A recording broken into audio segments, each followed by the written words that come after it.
Please welcome to the stage, Jason Hockman. Hello, everybody.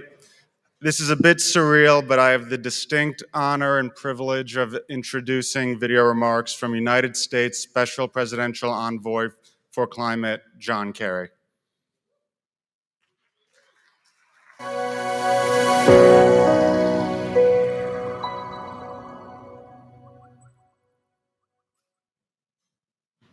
First, I want to say thank you to the Direct Air Capture Coalition, to Breakthrough Energy, the Rocky Mountain Institute, and Columbia University for bringing everybody together for this important event. And thank you very much for inviting me to share a few thoughts with you. I'm very sorry not to be able to join you all in person.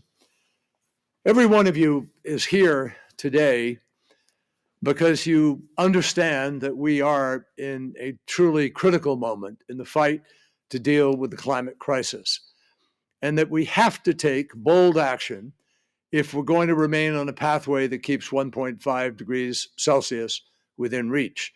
In fact, we're going to have to explore every option possible, and we're going to have to move much bigger and faster than we are today.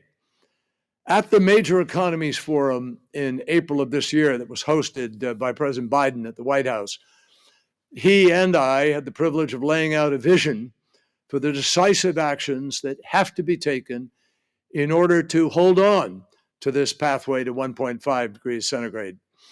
Now, today, I want to perhaps start by taking a moment just to share what I think are the critical pillars that have to be prioritized globally.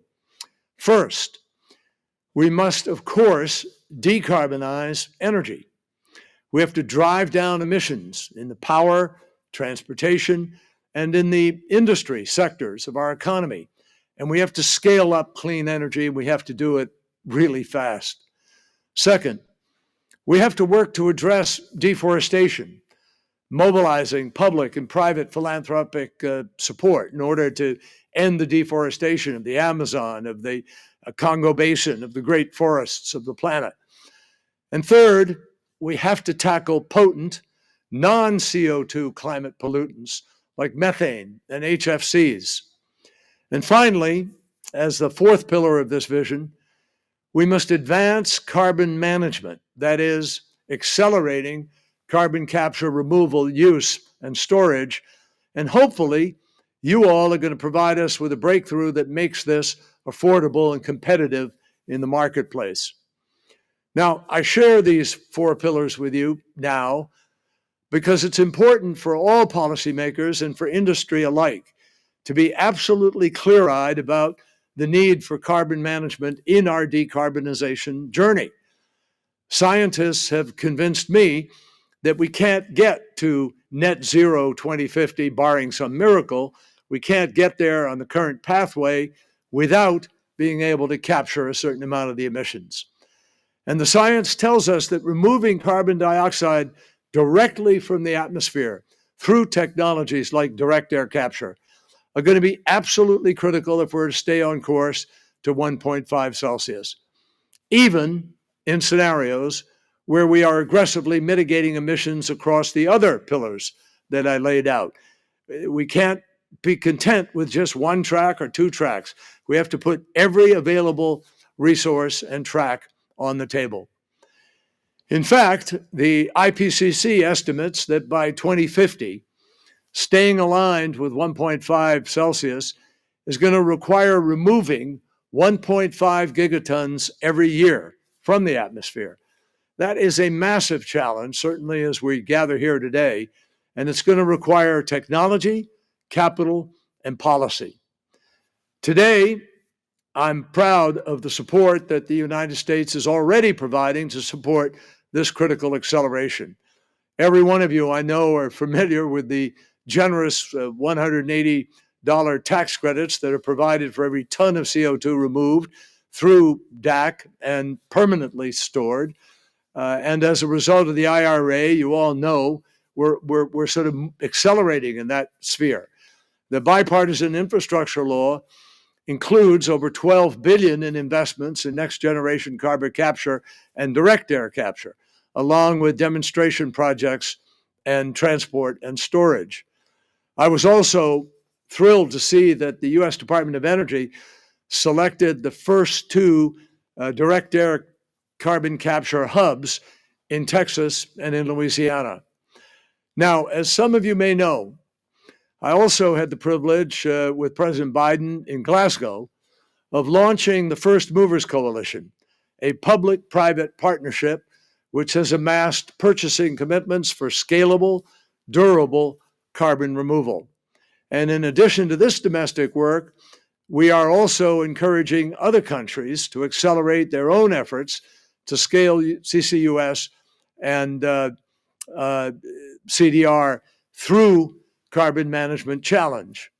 Now, member countries of this challenge acknowledge the important role of carbon management, and they agreed to come forward with actions that are going to accelerate both CCUS and CDR, supporting project demonstrations, creating enabling policy frameworks, and providing incentives and funding to help carbon management technologies come to scale.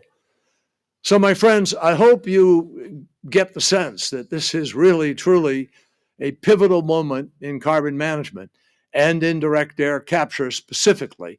And the U.S. is here to support the growth of this industry.